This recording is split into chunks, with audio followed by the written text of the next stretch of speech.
your new Toyota Starlet Cross. Own it. iDiskiTV powered by World Sports Betting. iDiski Times, .co.za. It's Golden Arrows 1, Mamelodi Sundowns 1 in the Betway Premiership. It means Mamelodi Sundowns dropped 2 points and Orlando Pirates gained 2 because they got all 3 points against Chippa United.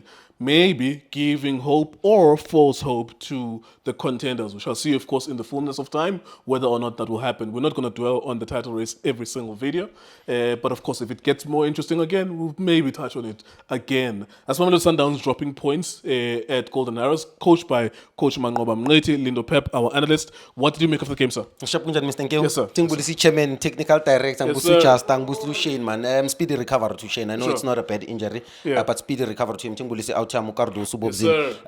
Kulego, firstly, maybe let me start by congratulating Miguel Cardoso for winning Coach of the Month, second time in a row. I think it's 7 games played, 6 wins, 1 loss, with 22 goals scored. Congratulations as well to Lucas Ribeiro for Player of the Month. That's Player of the Season, Yeah, Player of the Season. I think it's 5 goals and 3 assists.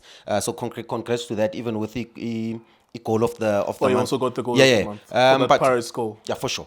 But just to speak about the game, an incredible gesture with what Mamelodi Sundowns did from a technical team perspective to the players by greeting Coach Manqoba. I think there was a human touch. One by one. I love that. There was a human touch that says to you that even as a human being is someone that is able to work with people, because those qualities, soft skills, are very important as a person. Maybe as a technician, as a tactician, he couldn't get certain things right because maybe he was under pressure from delivering results at the club, which is understandable. But you can tell from a human element, he touched so many lives, Mamelodi Sundowns, with his period there at the club. So credit to him as well. An incredible first half from him, in my opinion. I think one of the games in the PSL,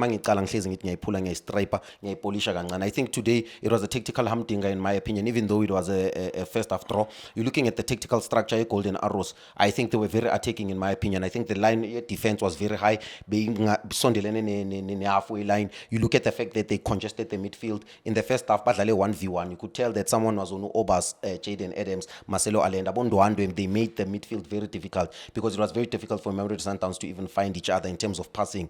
And then the front Rebecca cheetah, even without the ball, you would see build-up processes where Mamelodi Sundowns, you would have 4 players, right? So it means that he went 1v1, and then he would push the midfield. The reason why line defense behind Kulego, he was actually taking a risk because playing against the Mamelodi Sundowns and leaving that space, they can always punish you. But I think it's a risk that he took to say you cannot give Mamelodi Sundowns time and space because those are players that can pick a pass. You've got a player that can pick a pass, Marcelo Allende from Tipa. You've got Jaden Adams who's got unbelievable brains, as well as Obas. I think that today Obas understood his role, that he's almost like a third center back. The unfortunate thing is that in that Mamelodi Sundowns defense, Malubongo Khoza had to get a yellow card.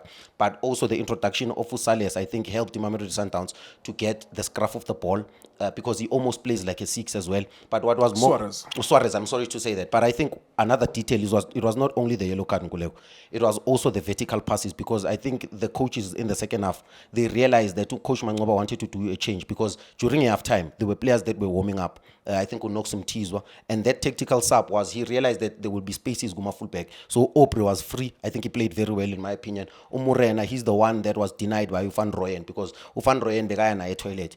Every time Van Rooyen didn't have the ball, he was traveling no Murena, but also gave him a threat in terms of front line. But Van Rooyen is not a player. There's so many wingers like that in the Betway Premiership that do everything in between the boxes. But the final third, which is what matters, because the difference between players that are playing with NFT and players that are playing at this level is the decision making and the quality of the decision making. And he still looks like he's an NFT player. He looks like an NFT player because it has everything it's promising until he has to deliver. That's a good point. There's so many of them. You can count Devin Tetters, even though he does have the goals. But I think if we want him to be the winger that we need him to be, I think he's going to have to improve his end product. Pule Modi as well. We watched him yesterday. Did everything in between the boxes. But the final, the one that makes you a professional football player is the one that's lacking in their game. Were you kind of surprised by Coach Manqoba's approach in terms of he wasn't scared? But of course, we could factually say this, the last 40 to 50 or 60 minutes of the game, it was not the way that it started the game. Because at some point, then he just accepts that it's 1-1, I will take the point, and everyone was behind the ball. The sign of the soil will do well, Nkuleko, at Golden Arrows. In my opinion, I think he's the coach for those players. Unknown players that he can revive their career and make them stars. I think he's one of about 10. He's got qualities about 10 who can make players, unknown players, into big stars. I think it does have that quality, but I think dealing with the dressing room, Mamelodi Sundowns would have been a problem. But just to answer your question, I think in my opinion, it was a tactical thing. You can tell that it was a tactical plan, understood how Sundowns played, deny them space in midfield, don't allow them to pick a pass behind your defense, make sure that you press them, build-up processes. But I also believe that he understood that the quality of the players that he has are not at Mamelodi Sundowns level. He's going to have to understand that I'm going to have to respect the Sundowns and defend, because you look at the second half, more especially in the 60th minute, the cheating up front, Bonga Saibon. Everyone was 11 men behind the ball, denying them space behind, which is something that he was allowing them in the first half. So for me, tactically, I understood that physically, maybe my players are not in that condition, because I think he only had 1 week with those players in terms of preparation. Yeah, it's not a long time. Yeah, but from an attacking perspective, you can tell that he wanted to hurt Mamelodi Sundowns. This is a double-edged one that I'm moving into. Yep. You did get a penalty, which means the referee was alert enough to see that you deserve a penalty. That was a penalty. It hit, I think, Phillips's hand. Yep. I was like, okay, this is bad. But okay, you can see on replay, it is a penalty.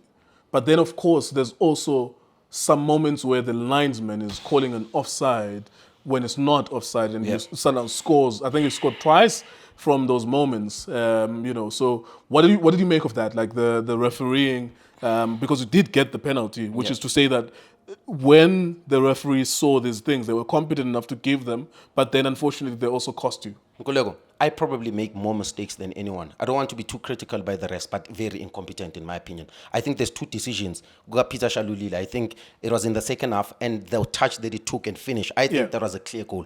And he was in front of literally when he started the run, he was in front of a defender. Even there's a golden arrows, I think, chance that they got where the boy was onside. I think the linesman got about 4 wrong decisions, but got 1 right. I think that is a penalty. I think it's a basic principle that when the ball goes wide, even though it's an unnatural thing to do, because you have to think about it before you do it. But I think that was a penalty because it's under stretch. But from a perspective about referee, we've been having these problems.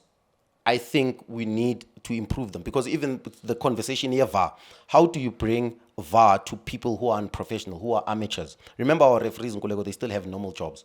They still work like policemen, they're still teachers, and they have to travel to Durban to go and ref a game where he's tired probably for his day-to-day job, from work and so many things. So I think we need to, I know that it's probably a conversation for another day, that maybe there's only a couple of leagues in the world that have professional referees, but I think we're going to have to move into that space as a country. All right, there you are. I suppose that's it then for Sundowns.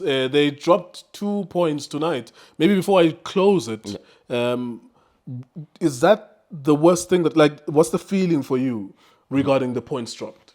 Kolego, the only thing I can say is we've already bought a champagne, Nobob. And by the 15th of March, I think Mamelodi Sundowns will lift the trophy then, when they beat Orlando Pirates FNP Stadium. So it doesn't matter that the points were dropped tonight? Yeah, doesn't really matter. Orlando Pirates is a team that is learning how to compete. They are learning how to chase. This season is a very important season for them, because they are learning how to chase. From decisions that they made by not bringing in players in January transfer window, they got so many injuries, suspensions, and even the drive to understand that every game is as important as the previous game. So for me, I think Orlando Pirates, Mamelodi Sundowns will lift the trophy on the 15th of March, FNP Stadium. All right, there you go. Thank you very much to Lindo Pep. That's Mamelodi Sundowns 1 away from home against Golden Arrows. Then Champagne is already out, as he is confirming. And then on another video, he will tell you that he doesn't drink alcohol. It's a world of contradictions. But you get the point. It's not a literal champagne. It's a figurative champagne. iDiskiTV, iDiski Times was betting. For breaking news, go to iDiskiTimes.co.za. Shapunjan bafowethu igama lami Lindo Pep, the best analyst in the country. Please don't forget to subscribe to iDiskiTV. Tanko. This is Bongane Benedict Vilakazi, they call me so. Niyazi bafowethu, amakhosi for life, they are back in winning ways. Please, siyacela ukuthi subscribe iDiskiTV.